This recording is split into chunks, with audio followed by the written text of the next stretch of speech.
தமிழகத்தில் வரும் 9ஆம் தேதி 6 மாவட்டங்களில் கனமழை பெய்யும் என்று சென்னை வானிலை ஆய்வு மையம் அறிவித்துள்ளது. தஞ்சாவூர், திருவாரூர், நாகை, மயிலாடுதுறை, ராமநாதபுரம், புதுக்கோட்டையில் கனமழை பெய்யக்கூடும் என்றும், தமிழகத்தின் ஒரு சில இடங்கள், புதுச்சேரி மற்றும் காரைக்கால் பகுதிகளில் மிதமான மழை பெய்யும் என்றும் கணிக்கப்பட்டுள்ளது. தமிழகத்தில் வரும் 10ஆம் தேதி 6 மாவட்டங்களில் கனமழை பெய்யும் என்று கணிக்கப்பட்டுள்ளது.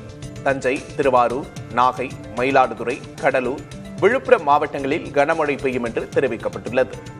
புதுச்சேரி மற்றும் காரைக்காலின் ஒரு சில இடங்களில் கனமழை பெய்ய வாய்ப்பிருப்பதாக வானிலை ஆய்வு மையம் கூறியுள்ளது.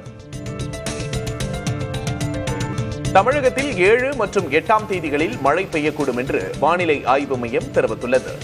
கடலோர தமிழகத்தின் ஓரிரு இடங்களிலும், புதுச்சேரி மற்றும் காரைக்கால் பகுதிகளிலும் மிதமான மழை பெய்யும் என்றும், உள் தமிழகத்தில் வறண்ட வானிலை நிலவக்கூடும் என்றும் கணிக்கப்பட்டுள்ளது.